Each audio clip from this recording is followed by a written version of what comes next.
सोलापुरात काँग्रेस पक्षाच्या वतीने रास्ता रोको आंदोलन जे आहे ते करण्यात येणार आहे।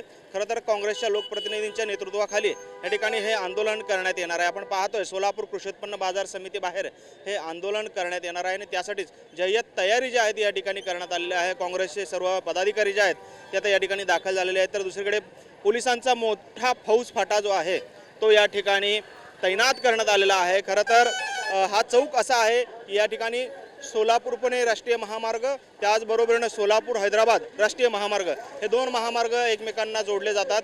त्याच ठिकाणी ही सोलापूर कृषी उत्पन्न बाजार समिती आहे आणि या कृषी उत्पन्न बाजार समितीच्या बाहेरच हे आंदोलन जे आहे ते करण्यात येणार आहे। खरं तर कांद्याचे घसरलेले दर आणि वाढत्या इंधन याच्या विरोधात ही निदर्शनं जी आहेत या ठिकाणी काँग्रेस पक्षाकडून करण्यात येणार आहेत आणि काँग्रेसच्या खासदार सुद्धा या आंदोलनामध्ये सहभागी होणार आहेत। त्यामुळे एकंदरीतच मोठा पोलिसांचा फौजफाटा देखील या ठिकाणी तैनात करण्यात आलेला आहे। खरं तर पोलीस प्रशासनाकडून आंदोलकांना नोटीस देखील देण्यात आलेली आहे। शांततेच्या पद्धतीनं त्यांनी निदर्शनं करावेत, रास्ता रोको करू नये अशा पद्धतीची नोटीस जी आहे ती या काँग्रेसच्या पदाधिकाऱ्यांना देण्यात आलेली आहे।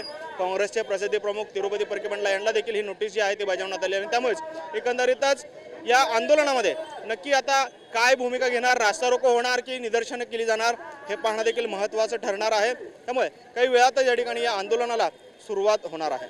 कॅमेरामन विनोद उमनाबादकरसह सागर सुरवसे, TV9 मराठी, सोलापूर।